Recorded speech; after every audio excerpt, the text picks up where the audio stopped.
Get is, yeah, I don't know anything about racing. This is true. You're right. You're in the wrong show. Yeah. You're watching the wrong show if you want to hear like super engineer stuff.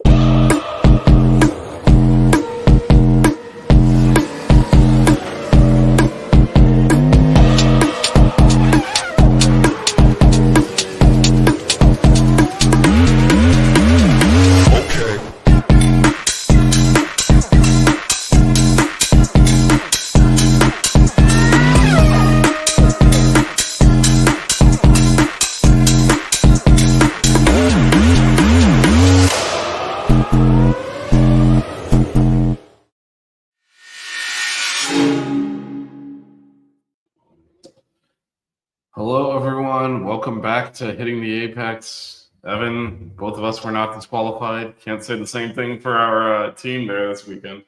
Oh my God! What a disappointment! I mean, just the for again, we said this during the Chinese Grand Prix. It's such a simple thing. You got all these other teams that can easily get through a race without something like this happening. Ferrari did it earlier this year, and now it's McLaren's turn to get hit with the plank wear problem. So, Yeah, and I guess you have the technical violation open if you want to read that out while I share the race. Well, actually, just read the. If you wouldn't mind reading out the what the violation was.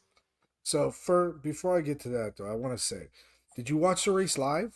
I mean, I gotta know. I You did. gotta know. Nice. So you saw the message I sent out to you. I had Yeah. this race on at Dave and Buster's where I work, blast on every TV. I'm sitting there having a great time. We got to see. Well, Morgan, it's easier for you. It was like live pretty much at the same time you were there. Morgan says he watched it. Like he's in Colorado. That's not a big time change for him, but we had it on.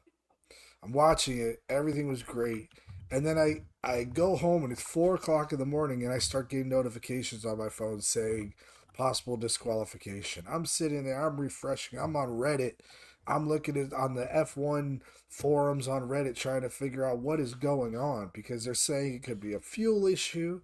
They're saying it could be them running out or running too low of fuel, so the weight was off. Nobody knew what was going on. Then it started to trickle in that there could be a plank wear issue, and finally, it was 1:42 local time in Las Vegas, which I guess is like what 4 o'clock here, right? 3 4 o'clock here in the Yeah, morning. something I saw in the morning when I woke up. Yeah, I'm laying in bed pretty much just waiting for to figure out what was going on, and finally this report comes out. Basically, what it says is, or exactly what it says is, the stewards have heard from team principal, sporting director, technical director, McLaren Formula One team, the FIA single seater director, the FIA single seat technical director, and the FIA technical delegates. The rear skids of car 4 and, as we found out, car 81 were measured and found to be below the minimum thickness of 9 millimeters specified under Article 3.5.9 of the technical revelation or regulations. The relevant measurements were front 8.88 millimeters and rear 8.93. So basically, we're talking 12.12 of a millimeter in the front and zero point zero 0.07 of a millimeter in the back.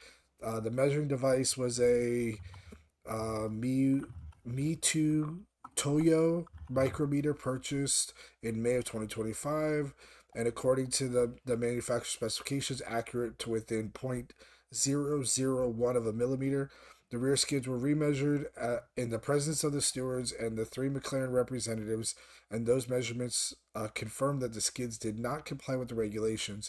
The relevant measurements were even lower than those measures originally by the technical delegate. According to the stewards, determined that the breach of the technical regulations have occurred. The stewards then heard some or submissions of penalty. The team argued that mitigating circumstances existed in that there were additional unexpected porpoising at this event, limited opportunity to test due to weather on day one, and shortened practice sessions. Further, the team submitted that the degree of the breach was lower than prior breaches of the regulations in 2025. The FIA argued that unfortunately there was no provision in the regulations or precedent for any penalty other than the usual penalty, i.e., disqualification.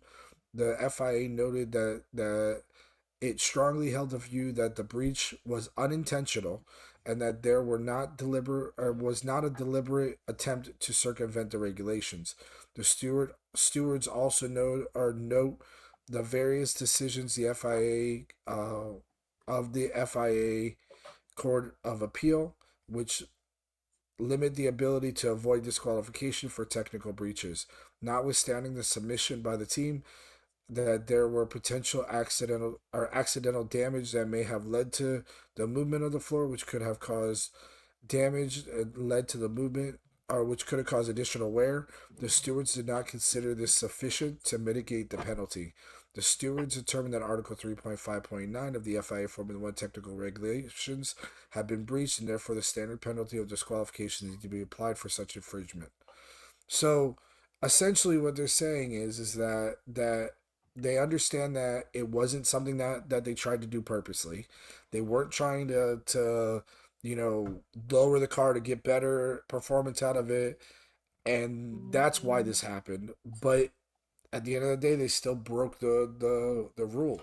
Now, where I'm kind of pissed off about the whole situation is you're looking at a street course that those of us who live here in Miami, you know what happens when it rains. That street will swell. The roads will swell up. You got the weather, which was cool there, which causes the roads to swell as well. The rain. You saw sparks from even the Formula Academy cars earlier that night popping up. These cars, yes, they were low. I understand that. Yes, they had the downforce on these cars higher because of the qualifying from the day before. But they still broke the rules. I understand it. I don't like it because now it just throws a whole monkey wrench into this whole championship, and we don't know what's going to happen. Or it makes these last two races a lot more interesting. So I guess we'll see what happens from there. What was your take on it, Vish? Yeah, I mean, I think their excuses are ridiculous. Like you said, well, first of all, let's your whole family's in the chat, so let's shout them out. Nice. Carly, I'm sure has a lot to say. Oh yeah. What transpired over the weekend, but we've got a lot of your family in the chat, so shout out to all of them. Of course, they're our biggest fans. Yeah, I mean, there's their excuses. The reason you can tell they're bad excuses is no other team had this problem. Yeah. If this was actually something undetectable, that there's no way they could have known this, and it was unforeseeable events, it would have impacted more than just the one team. Yeah. So it's a mistake you can't make at this point in the season.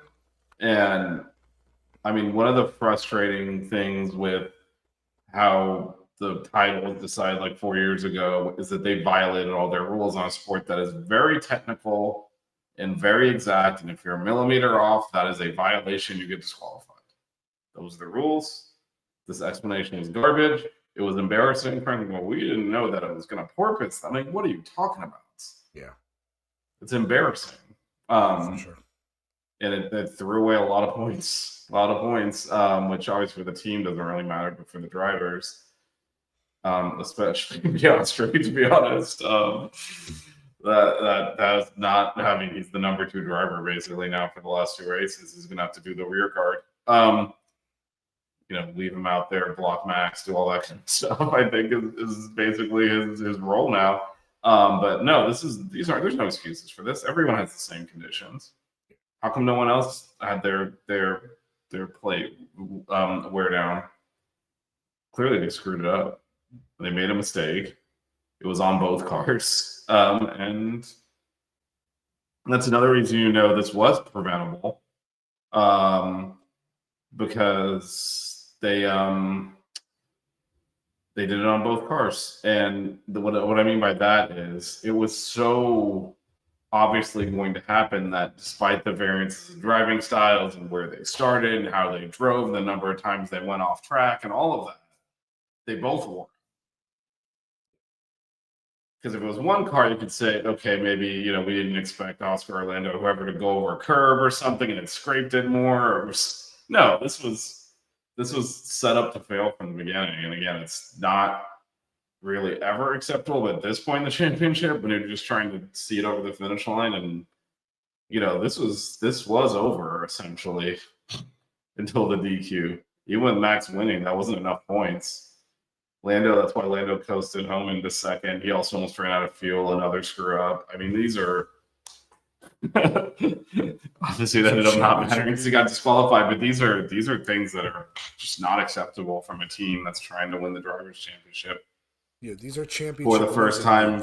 These are first time in 17 years they're trying to win the drivers' championship, and they've got two guys up there, and they managed to get them both disqualified and let a third player onto the field when there shouldn't be one. Yeah, this is throwing the football in the fourth quarter when you just need to run the ball out. I.e., our favorite college football team. That's what this is. This is fumbling the bag, But no comment to that one, Vish? No, I mean, this is not as bad as not kneeling the ball. I still haven't gone over that, but this is just, again, they're in a position where they should. And actually, this is how Lando drove his race, right? He made the mistake at the beginning. He kind of backed out of it. He didn't fight Russell for second. He knew I can come back at him later, and if not, third is fine. Yeah, I can afford to lose 10 points to Max. That's not going to be a problem. So third is fine. Let me not do anything stupid and wreck, and then that's not an issue because Oscar was actually his main rival anyway. He's behind him. So he drove that race like someone that knew he was in control of the championship and just needed to finish reasonably well. The team need to take the same approach. If there's any kind of, threat from this, just raise the ride height slightly. Yeah, I don't make the car slow. It's fine. You don't need to win every race by 20 seconds anymore. You did the hard work early in the season. Now you just need to finish it out. And agreed. They did not, obviously. So let's open some stuff up here. Let me, first of all, we'll share the race results. So with all the penalties, George Russell and Kimi Antonelli, it ends up being obviously they weren't on the podium, or Russell was, but Antonelli was not because of the disqualifications. You did a great job of laying out the timeline. It was much later in the wee hours of the morning, but this is how it ended up. So yeah, Mercedes with the 2-3 finish, McLaren fourth, and yeah, from there, it fell out from there again. These are all moved up 2 spots with the McLaren screw up. I should point out the predictions from last time. I had Lando, George, Kimi, and Max DNF. So I switched. I almost had it. If I had Lando DNF, I guess DSQ was not DNF, so that would have been wrong anyway. But he did F. He just got F'd. He F'd and then he did F and then he F'd. That was a half out. I had George and Kimi in the spot. You had Lando, George, Lewis, and then Oscar outside the top 5 as your surprise to hit the surprise. Yeah. And you had George in second. So that's a couple of those for you. Not that we really keep score. Carly had Max winning. Lando second, Kimi third. So she got third place and first place. Hamilton DNF did not happen. And Morgan had Lando, Max, and Charles. 0 for 3, buddy. But obviously, when there's disqualifications, we don't, that's a surprise. All right. So, I mean, look, we can talk about the race. Obviously, Max was aggressive. I think Max knew from the start he was aggressive because he knew that being aggressive, he was going to, Lando was going to back out of any confrontation because all Lando had to do was just finish. Yeah. So he was never going to aggressive. He probably too aggressively defended in the first turn, overcooked it like you said earlier, but he was never going to really, I'm going to go wheel to wheel with this guy and risk crashing out and letting Oscar dance through and take the lead in the championship. Like he was never going to do that. So yeah. Max smartly got aggressive, and from there he just saw the race out, and then obviously it was all At that point, eventually Lando worked his way past George Russell. Kimi did an amazing job holding up Leclerc and Piastri to secure what eventually ended up being a third place. But yeah, the story, like you said, is this is a disqualification. It kind of colors that because you want to talk, the strategy McLaren did here and there. It doesn't matter. None of it matters. Yeah. Yeah, I mean, Lando did what Lando does, which is get way too aggressive on on the start of the race. You know, he's been known to do this now for almost every single time he qualifies in first, and he's got Max right behind him, or even anybody really behind him. He likes to do these things where he starts, either a hair behind everybody or doesn't have the great reaction time, but then he just gets, instead of just running his race and getting to his spot, he's racing in the mirrors way too much. And by doing that, you're setting yourself up to have instances like what happened, which he ran wide. Both Max and Russell got past him. Yeah, he did get lucky and get back past Russell, but he had nothing for Max at the front. Maybe he could have caught him if they weren't worried about the issue with the fuel or the plank, whatever it was that they backed out on, because he got within like 3 seconds, I think it was, at one point, and then just started backing out with like the last 5 or 7 laps or something like that. But again, the story of the race was a disqualification. The race itself was just an okay race. There was some good battles up and down the field. We'll talk about that or I'll talk about the really the best thing about the race when we get to our drivers of the day. But realistically, the race itself wasn't super exciting. It was fun to watch because it was in Vegas, and there's still some fun to happen there. The first turn issues that we talked about with Lando and the rest of the field. Everybody pretty much had an incident at turn one. I'll tell you one thing: the F1 Academy race, that was a fun race to watch. That was earlier in the night, and you had 12 laps and 6 crashes in 12 laps. That was fun to watch.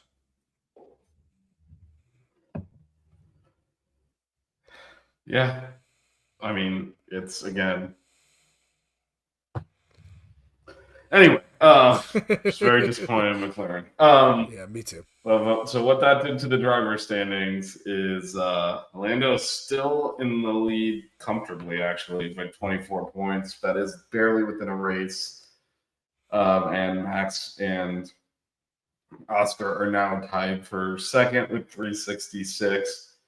There's one sprint race and 2 Grand Prix left, so 58 total points someone can acquire, which means Lando needs 34 points to win the championship, which means he cannot do it this weekend, but he can get close. But he needs 34 points to put it out of reach. Actually, he can do it this weekend. He actually just needs to outscore Max and win the championship. Never mind. I forgot. You have to subtract him. That's the match number points available, but there's not going to be 58 left after. He doesn't have to be up by 58 after this weekend. It's just to be up by 26. Yeah. So if he outscores Max this weekend, he will be world champion in Qatar, which is interesting. So that is as bad as that implosion was in the scrutineering. He's still right there, and I mean, just to contextualize, he had another 18 points that were taken away with the disqualification, which means he would basically be home, because that would mean he would just need to, I think, finish fourth to win the championship. Now he just needs to outscore Max though by more than a point to clinch. So it's still all there. It's just, as usual with McLaren, they've made things unnecessarily complicated, and I'm assuming they are going to be mindful of their skid plates this week to avoid a further recurrence on what will likely be a little bit of a loopy weekend, which we'll get into in a minute. So that's where we leave the driver standings, the constructor standings. Obviously, McLaren ran away with it a long time ago, but we've now got, Mercedes firmly has pulled into second, several strong results in a row, and Verstappen has overtaken the Ferraris, and Verstappen himself. he's got 366 with a 391. So he's almost there by himself. But yeah, that technically is still all to play for, especially since Ferrari has two cars capable of scoring points. Yeah. Before we pivot to Qatar, Evan, who was your driver of the weekend? I'm gonna go driver of the weekend was, for me, the man on 25 lap old tires that held off two drivers that are considered to be championship quality drivers, including one that's in the championship race right now. Mr. Kimi Antonelli, man, come on. Like, we're sitting here like, okay, when's Leclerc gonna pass him? When is he gonna get by him? Is he gonna go by here? Is he gonna get past you? No, that boy held them behind him for a good, 20 laps, 18 laps, something like that. All three of them in a line. You had literally Kimi, Leclerc, and Piastri just one, or I guess it ended up being 3, 4, and 5, but at the time it was 4, 5, and 6 or something like that. But I thought that was fantastic. I thought he drove really well. He had great sense of where everybody was. He made great maneuvers for defending. He wasn't overly aggressive about it. He did what he had to do, and hit all of his marks and kept those tires going. Now the tires lasted a lot longer than I guess we all thought they were going to, because everybody in everybody was talking about, oh, those things are gonna fall off. The tires are gonna wear out. Leclerc's got 10 or 15 lap newer tires. He just couldn't get by him. He couldn't get past that kid. That kid showed his quality this weekend, and I'm putting him for my driver of the day. How about you? What do you think? Yeah, I think he's definitely, like, he drove a notable race. Like he said, held off two cars that were on much better tires for several laps.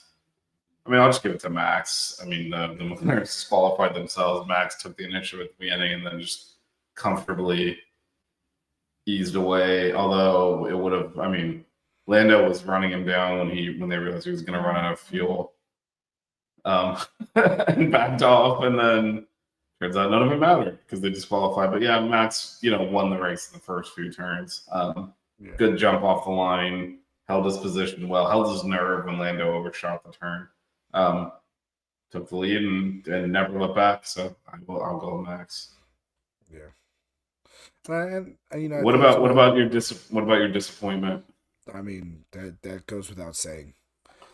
I guess so. Yes. Yeah. Yes. The papayas.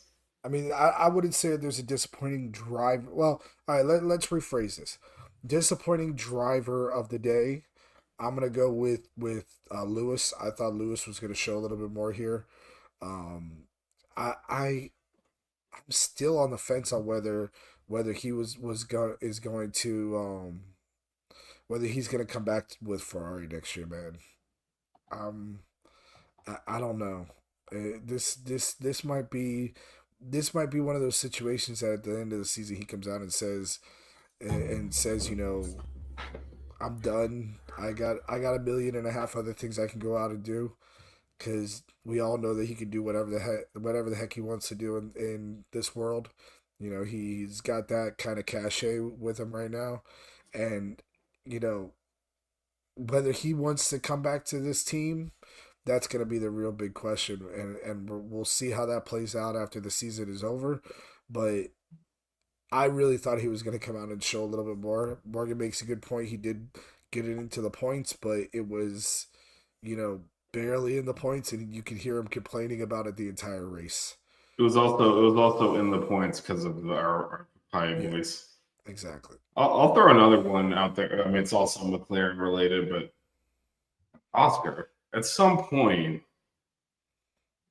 well, obviously, like he was. I mean, it's hard to remember, but like, what are we 4 races ago? He was in control of the championship, Yep. and it's bad enough that like Lando's just roasted him, but there's been zero response really in any of these. Like he hasn't gone faster in a qualifying session, or like he's literally just timidly handed the title over to Lando.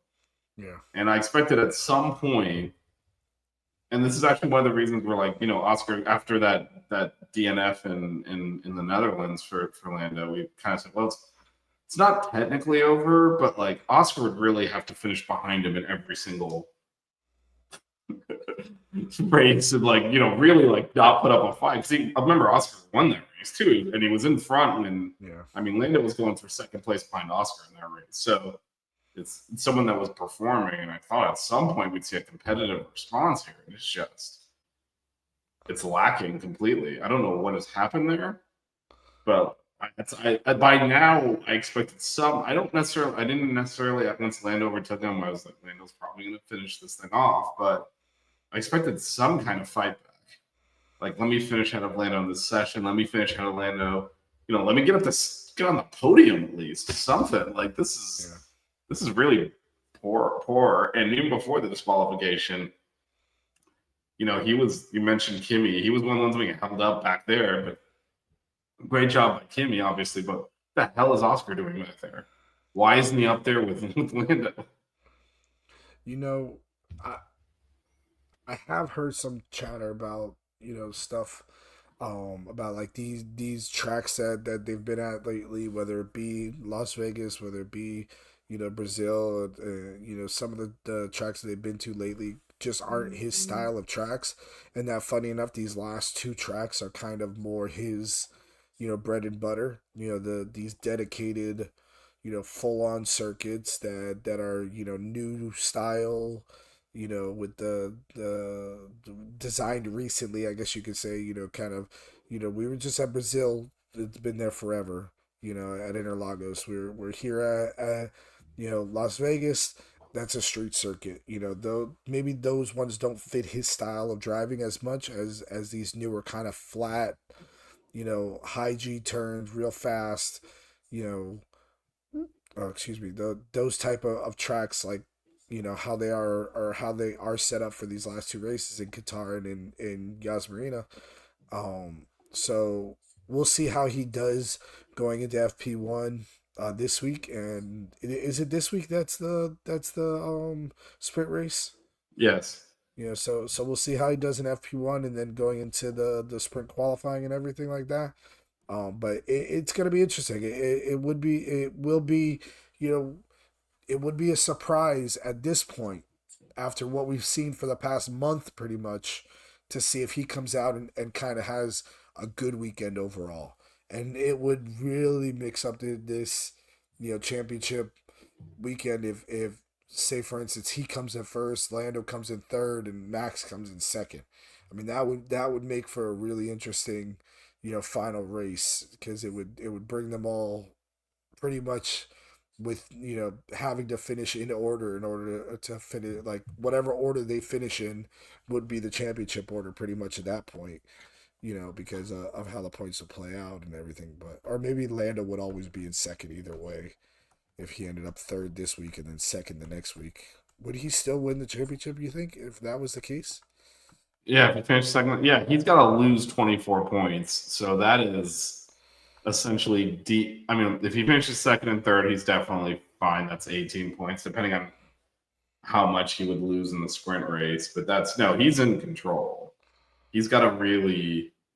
He needs, first of all, it's got to be Max or Oscar really winning both races and the sprint. Because if they let's say Oscar wins one and Max wins the other, then Lando's probably fine still. They need to maximize his points. But yeah, if he podiums in the sprint in both the races, I think it's actually mathematically almost done. It would take someone kind of sweeping everything to undo that. So he just needs to get up there. But also, I'm going to tell you right now, because of where this team screwed up now, if it comes to the point that Oscar's in second and Max is in first and Lando's in third, they got to tell Oscar to move out of the way now. That's where it's gotten, because they screwed this up. You can't lead points. So they put themselves in that position now where it's now a team order situation. Yeah, So now if they have to prioritize Lando at this point. yeah, they have to. When before they didn't really because it was over anyway. Yeah. And Oscar was in front of Max, but now with them tied and Max 24 points back. Yeah, if it comes to a situation where Lando's going to lose more points to Max than and Oscar's in between the two of them. Yeah, Oscar's going to have to move. They're going to have to give Oscar. They got to do the whole thing. Give Oscar suboptimal strategies. If Max is, trying to undercut, get Oscar in his way, slow him down, all that stuff they got to do. Yeah. That's that's a direct result of this disqualification. But now they gotta play for keeps here. Well, I hope that's what they're talking about in this week leading up to this race. What, these morons? They'll probably tell Lando to move out of the way and let Oscar through like they did last year when he was trying to win the championship. Well, hopefully Lando is left to his own devices. He's gonna have to go do this himself. Just get top two, and he can see this thing out. The other thing is the Max made a great move on the first corner, and again Lando overcooked and made a mistake, but that McLaren was faster. The McLaren that Lando was driving was just faster the whole weekend.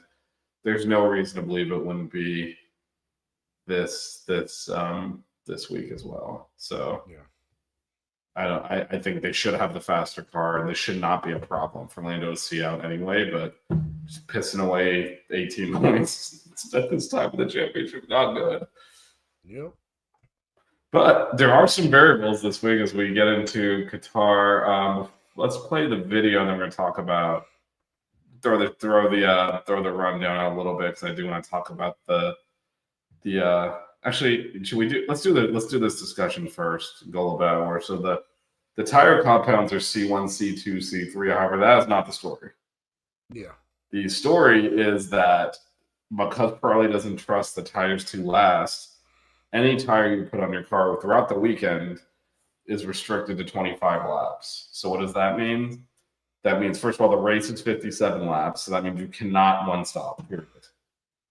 Like there's no tire that will let you one stop. The second thing is through the practice session, the sprint qualifying, the sprint race, and the qualifying, as you start burning through those tires, you got to keep tabs on how many laps you run them in case you need to use them later. Because all of that counts. They don't get new tires, right? So, if you use something for a lap in sprint qualifying, that counts, and you put on your car in the race, you can only use it for 24 laps. And I don't know right now if they're counting out laps and in laps, but just doing a lap in qualifying then would be 3 laps. So all this stuff where they do 2 runs, maybe they don't do that. I mean, they got to manage their tire, not just their allocation, but their laps. Because often in the race, if you ran a tire in Q1 and just did a stint on it, you'll use that in the race too because it's basically new. Well, now you can only use it for 22 laps. I don't even know if that's the last 22 laps there. Yeah, no, it probably won't. But so what they tend to do in the Q1, at least put on like a medium or whatever, run it one stint. You essentially can then hold that back for the race and have like a new-ish set of, well, no, but that's going to subtract from your laps. So that is a huge wrinkle here. And it's going to make it much more difficult for the strategy. We'll see how that unfolds. But with that, let's just let Evan take us around a lap here, and then we'll talk about the track and maybe what those strategies might look like.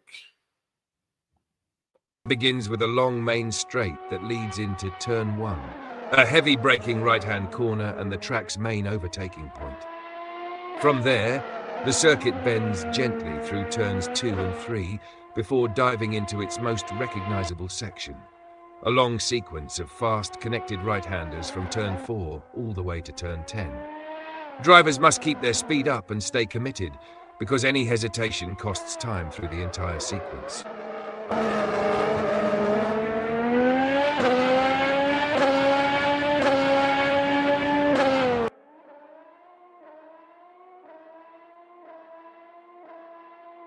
After the high-speed sweepers, turn 11 requires a firmer brake and tighter rotation, followed by quick left-right changes through turns 12 and 13.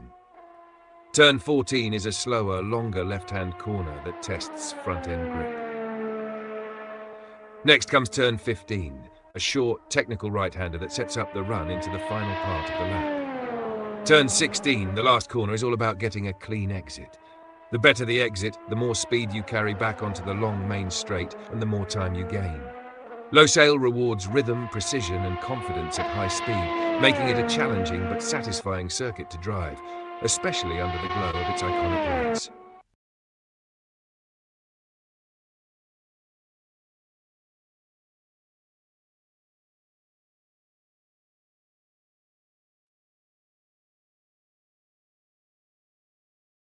Bish sound. I muted when the video was playing, so it made feedback, and then didn't unmute. Anyway, there's your track. What are your, obviously you took us through the lap there, but what are your thoughts on this circuit? As you mentioned in the video, Max won last year, but Lando had the fastest lap. Anyway, what are your thoughts on Qatar? I mean, it's a good circuit. It's, you know, one of these new modern circuits. So it's kind of to me, it's kind of like a go-kart track almost. It's big, it's flat, it's, you know, wide open. These cars are, you know, there's a couple really strong braking areas. Going into turn one, obviously, like they said in the video, is the main overtaking spot. Because you have DRS all the way down, or, you know, the majority of the way down that front straight. I think there's only that one DRS zone in the front, or is there a second one? No, I think that's it. It's just the main straight. It's just the main straight. There's no other. So because the rest of it's very twisty. There's not really a flat section after that where you can really open up. So you know, the turn one going in there, that's where you're going to see a lot of the overtaking happening. Turn 2 and 3, again, the problem that I have with a track like this, there's not a lot of undulation, there's not a lot of elevation changing. It's just kind of a flat, simple circuit that's in the middle of a desert.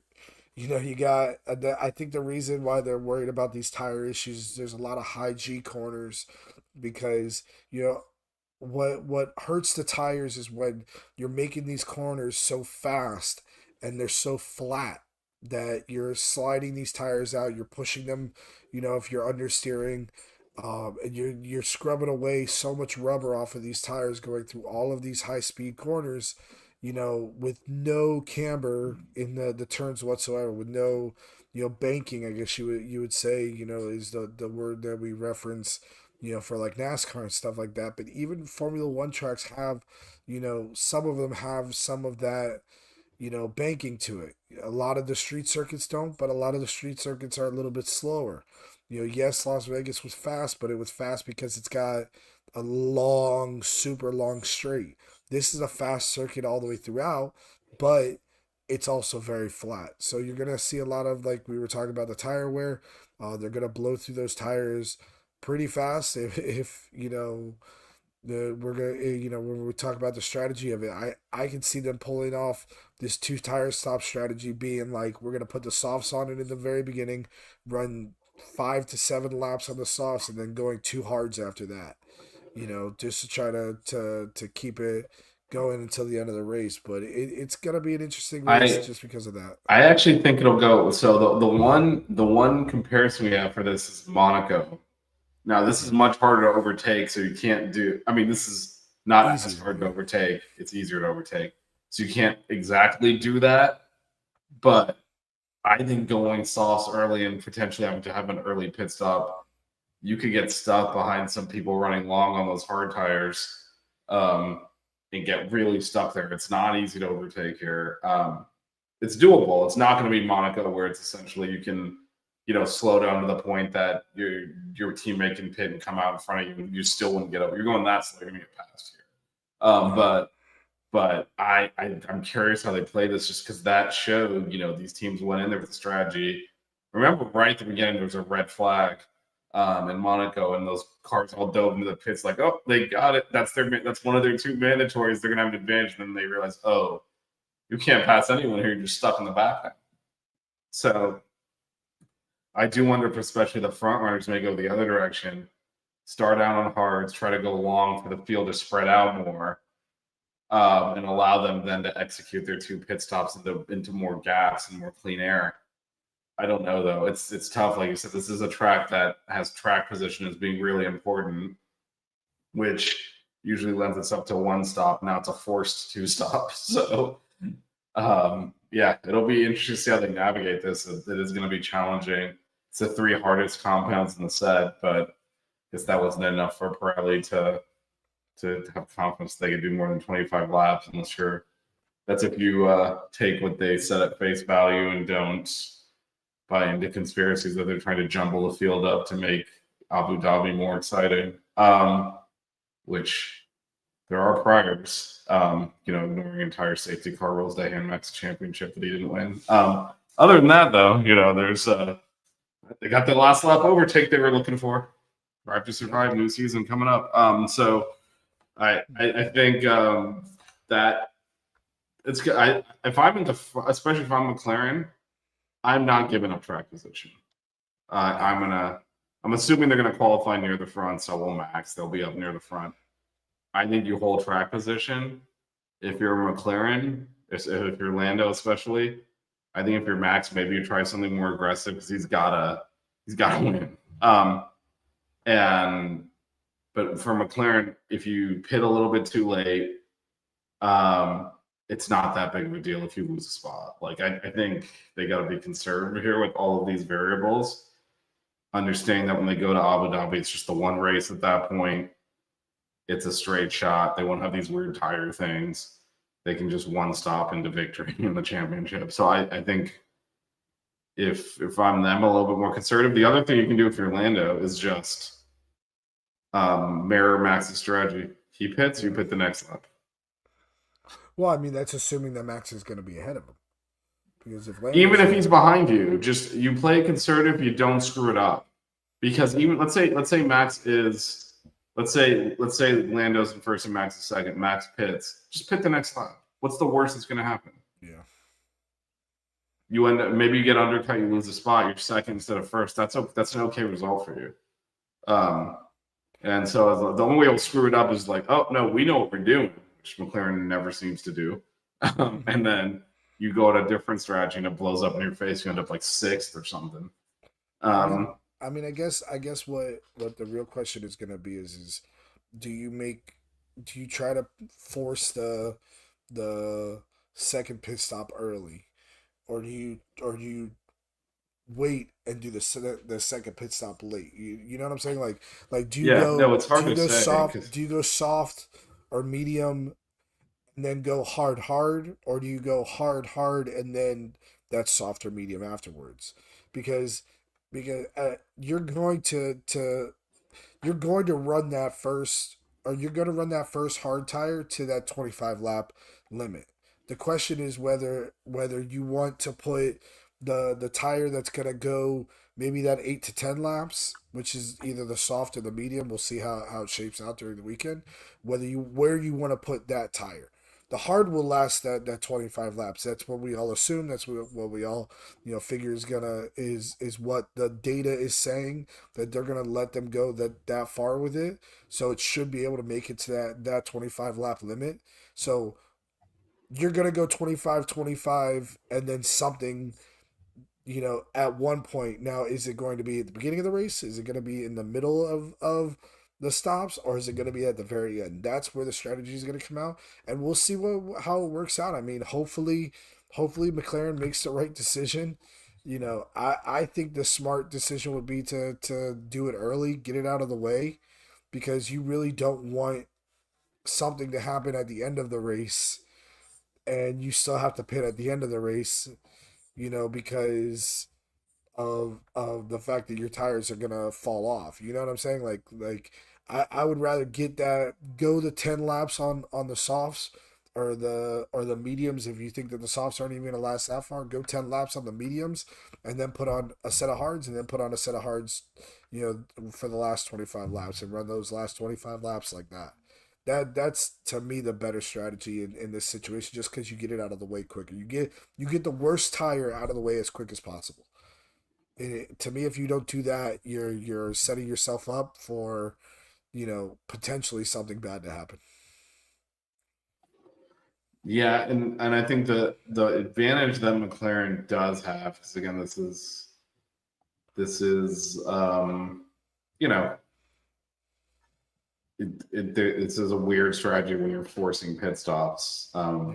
Because normally, they'll come like they're gonna run their simulations, right? It'll come out with now they'll have to require 2 stops in there. So they'll have their simulation, they'll have their target pit window based on their tire strategy and all that. But normally you have the option of, oh, the hards are lasting longer. Maybe we go to a 1 stop. That you're not allowed to do. And not only you're not allowed to do it, it's not just Monaco was mandatory pit stops. This is mandatory tire life.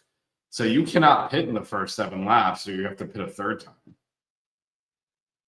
So you can, and you also can't hold it to the last 7 because you cannot run a tire more than 25 laps. So if you pit, each tire has to go at least 8 laps, or you have to pit again. Yeah. So that this is a weird strategy for them. It's not just that they have to pit twice like Monaco, where you can choose where you do it.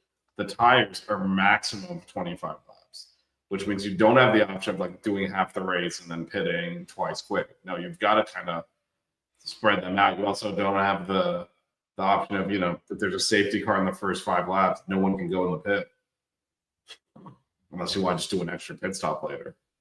No. So it's very, and even if it's, let's say it's at the 10th lap, you really want to risk, okay, now I got to do 47 laps on 2 sets of tires, which basically means everyone knows exactly when I'm going to pit.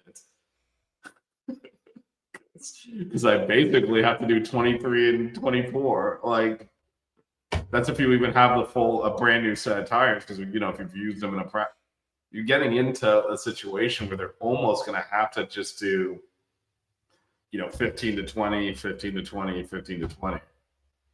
Are they mandatory or mandating a pit stop during the sprint race too? I don't think so. How many laps is the sprint race? I don't know. But I think it was only, I think there was no mandatory anything.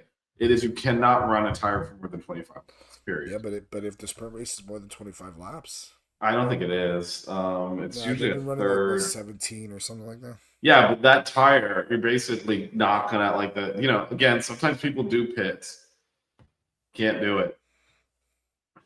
So you gotta live with those tires because you don't want to use another set and start running the laps off of them in the sprint race.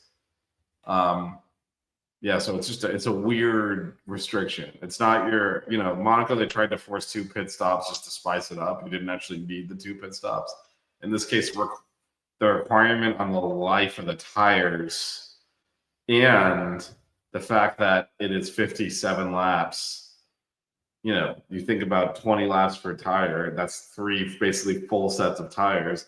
How long are the softs and mediums going to last? I think they almost have to go hard, medium just to get through this, because I don't see how else they can. Because if you go with a softer medium early, you still got to run it at least like 15 laps just to get through the race. The problem is if you go hard medium, what happens if that medium falls off? What happens? It doesn't matter. You're screwed anyway. It's not going to last longer at the beginning of the race. But you can't pit early. You're not allowed to pit early because you'd have to just do an extra pit stop.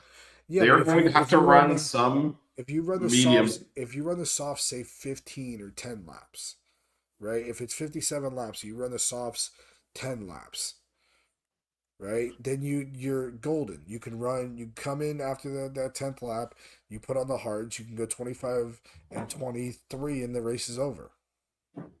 Right, but why would the softs on a full tank of gas last 10 laps if the mediums can at the end of the race? That's true. That's what I'm saying. The gas is that's why I think you have to start with the hards and frankly try to get them into the 20 lap range to start with, and then try to do that again to leave your options open. Yeah. Because if you don't, you're either going to run more laps on a medium or a soft, or have to do a third pit. There might be some teams that are just required to do a third pit stop. Yeah. Because they don't have, they got to be very careful with their tires throughout the because remember 25 is the maximum. If they run that tire a few laps in practice, that starts coming down. Yeah. You know, let's say you can do 20. Let's say it's closer to 20. Is what practice though. there's one practice. There's sprint qualifying. There's sprint race, and there's the qualifying. Yeah. And they take tires away after each session and all that stuff. So it's very likely that you might have one set of new tires for the race. Yeah. And I didn't look at the tire. Did you look at the tire allocation? Do they even have 2 sets of hards? What is the? Because a lot of times we only give them the 1 set for the week. Oh, I'm sure they're going to give them more, especially because it's a. Sprint. Hopefully they gave them 2 sets for this since they were forcing them to do it. But let me see. Because they used to let the teams choose, and they stopped doing that. And now they just have to kind of roll with whatever's. Let's see.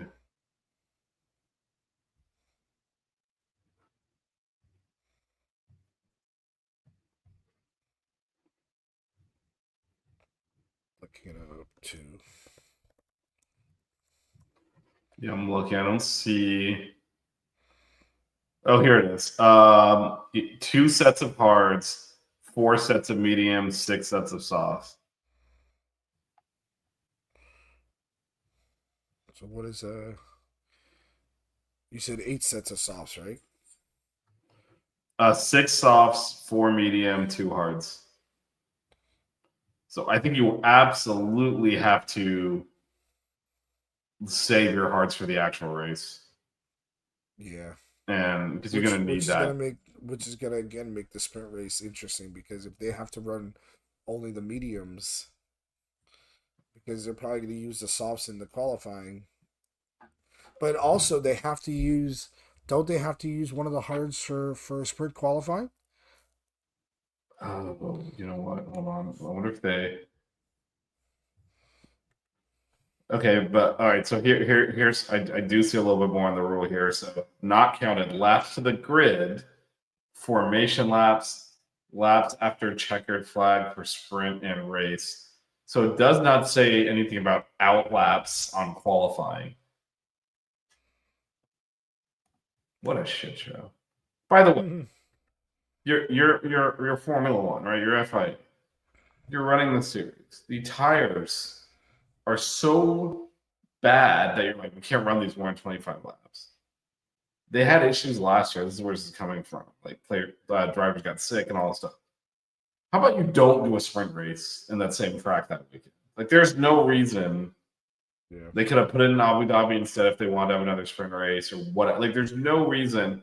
Obviously, now it's too late. You can't change the rules now, like, and say we're not doing a sprint race like the week of when Max, for me, the points to be available. So that you can't do now. You have to run it. But before the season, how about a little advanced planning? Like, hey, there's all sorts of issues with heat and the tires there. Let's just do the race there and not do an extra race in a conditions where we're not comfortable driving. Was this where they all got sick last year? Yes, it is. Okay, I guess that money. So I guess Qatar used the hardest as this is each driver is like 2 sets of hards, 4 medium, 6 softs. Doesn't say anything about mandatory using the hards in the qualifying for. No, sprint qualifying. I just read it. It's for SQ1 they're mandatory medium. SQ2 medium tires are mandatory for the second segment. So you have to use medium in SQ1 and SQ2. And then SQ3, so sprint qualifying 3, they use the soft tires. Okay, so that means that they will start digging, and those, of course, those all count. Yeah. On so whatever laps they put in counts. That means they're going to burn 2 of their mediums, their 4 mediums, and 1 of their 5 softs. Yeah. So my guess is how many?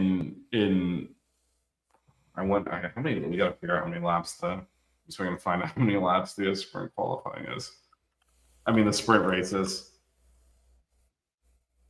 Because let me see if I can get any kind of details. It's got to be like 17 or 18 laps. Yeah, I'm looking. The only thing I'm seeing is the actual race is 57, which we have. open. Let me just Google this. How many laps is the Qatar sprint race?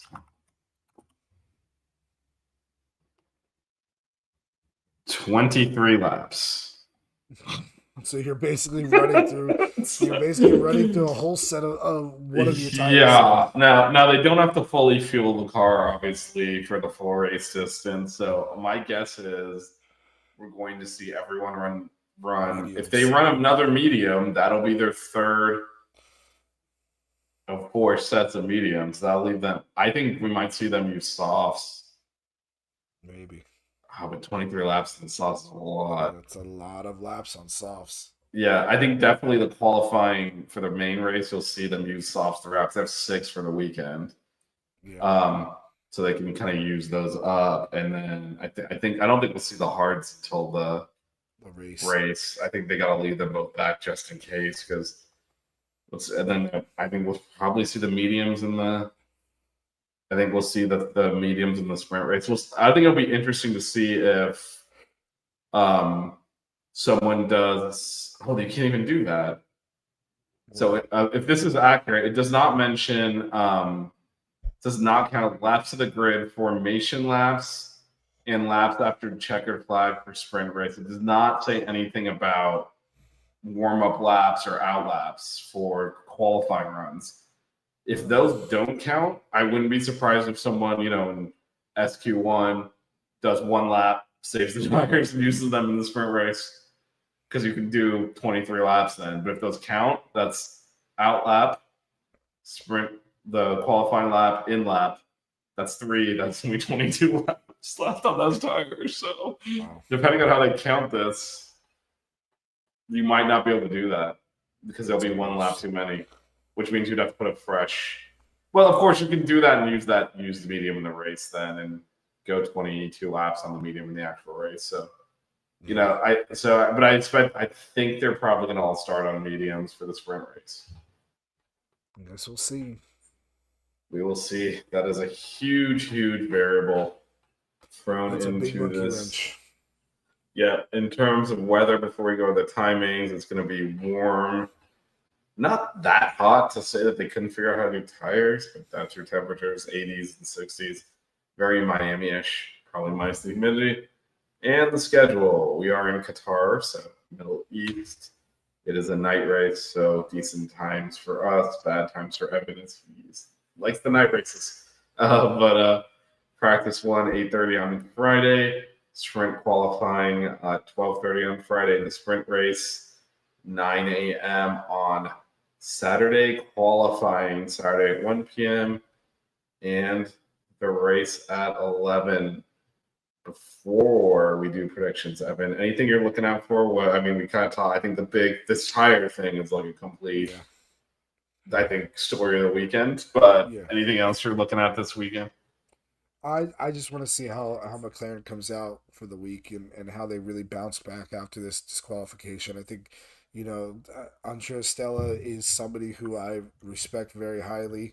I think that he is one of the top team principals, especially of this new era of team principals, where they're kind of just technical advisors more than the whole CEO type. I think you got, what is it, just Toto Wolff pretty much is the last of the last of the team bosses, the old school team boss. So of these new school guys, the James Vowles, the new guy who I forget his name at Red Bull, Andrea Stella, I think is somebody who is right up there with all of them. And I think that this was an embarrassing weekend for him, because he is so in tune technically with that car and with how they set up that car, that whether they make bad strategy mistakes, whether the drivers make bad mistakes on the track, one thing that they really haven't done is had except for the one issue with Lando at Zandvoort, they really haven't had any problems with this car technically. Like, I don't think that there's been a suspension break or a brake issue or a cooling issue, or there hasn't been anything like that with this car this entire year. This was the first time they've had an issue with the car that was a bad issue with the car that caused them to lose points, to lose ground on this title, and you gotta feel for him a little bit in that situation, because that he wants to do the best that he can to set these drivers up, to let them have the let them go out there and race their race to try to to try to win this championship for either one of them, whoever it will be at the end of these next two races. But I want to see how the team bounces back. If they're still aggressive and try to set this car up to go out there and perform at its best. I want to see how Oscar comes out. And again, Lando, I want to see how he is. Max is gonna be up there. He's gonna be fighting his heart out to try to get this win. But yeah, the McLarens is the main thing for me. Yeah, real quick, shout out to your whole family as they kind of sign off. It's a little bit late. But yeah, no, I honestly, it's definitely like the story is the McLarens, a couple of variables. The Mercedes have been quick lately. Can they somehow, put a bigger gap? Because frankly, if these cars finish 1, 2, 3, the McLarens and the Rebels in the sprint, in the race, and in Abu Dhabi, unless it breaks an exact certain way, Lando's going to win the championship. So it is really, basically, in fact, it won't even break that way, because at some point they'll tell Oscar to get the hell out of the way. They'd have to in Abu Dhabi if he's because the only way Lando wouldn't win the champ. Actually, if Lando finishes third, he will lose 22 points to Max, so he'll win the championship. So like, if he finishes top three times, it's over. And but there are those Mercedes are looking quick. Both their drivers are really good. Yeah, I'm curious to see if they get up there and block someone out, because if Lando starts finishing 4th, 5th, 6th, that brings everything back into play. He just needs the podium 3 times, which is a lot easier than it sounds. I mean, it's a lot harder than it sounds, but I think that's a variable. And then also, what do they do with Oscar? He's technically tied for 2nd. He's not eliminated from the championship. Yeah, you kind of got to sacrifice him and make sure that he keeps Max. Like, he can't get priority on anything at this point. He's got to be pushed to the back. And he's put himself in that position. So we'll see. It is a 24-point lead, so the only way Max will come out of there. I mean, look, he did make up 33 points in the one weekend with the sprint when both McLarens were knocked out in the first corner in the sprint race, and then didn't do well in the actual race either. But yeah, I just remember about a month and a half ago me saying, there's a chance Max could come back and win this championship. I mean, it's very much a long shot. But no, still, what was your response to it? There's no chance. There's no way. It's not going to happen. And I'm going to be right, because Lando's going to win this championship. And actually, the reason my reasoning for it was there's 2 McLarens. Yeah. I was like, if there's one, I was like, both of them would have to shit the bed. Oscar has. Yeah.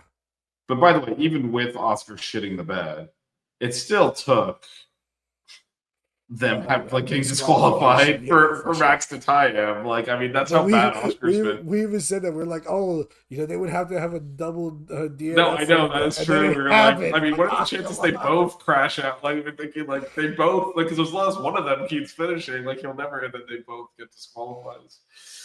But anyway, so yeah, it'd be interesting to see what they do with Oscar, and definitely where the Mercedes kind of slot in. Are they able to get in there? Because they have been consistently finishing ahead of Oscar. Yeah. And again, this is a hard track to overtake. Do they get in the way? The start is going to be critical. Because then you can dictate pace. Yeah, exactly. Yeah, exactly. So, all right, it is time for predictions. I'm gonna let you go first, because you always say that I copy you. So you go first this time. All right. I will do that. I have Lando winning, Oscar 2nd, Max 3rd, and that will make Lando Norris your. Oh, I didn't pick the sprint race. I'll have Lando winning the sprint race as well. So I've got Lando winning the sprint, Lando winning the race, Lando winning the world championship this weekend. That's what I've got. That will do it. And my surprise pick, you know what? On a championship weekend like this, when Lando's going to clinch it, you got to go back to all reliable. George Russell DNF. It's been a long time since I've gone there. I got a very good. My guy there is driving the hell out of that car. It's going to be a mechanical failure. It will not be an old school George Russell DNF because he is way too under control now and is not recognizable for the guy he was 2 years ago. He is an excellent driver, but the car, I'm going mechanical failure. George Russell DNF. You do realize that now that you said that, George Russell's going to win the race, and Lando's going to DNF, or say he's going to crash, or something's going to happen like that. And it's going to be because you said this, and I'm calling that right now. If that happens, I'm blaming you 100% for this. Lando's winning the world championship this weekend. I hope so too. So that leads me into my predictions, and I'm gonna go Lando winning the sprint race, Lando winning the champ or winning the main event as well. But I'm gonna go with George in second place and Max in third. I think that George has been on a tear. You know, he's looked really good, and I think it's not going to stop at a track that these guys all know and all are really good at.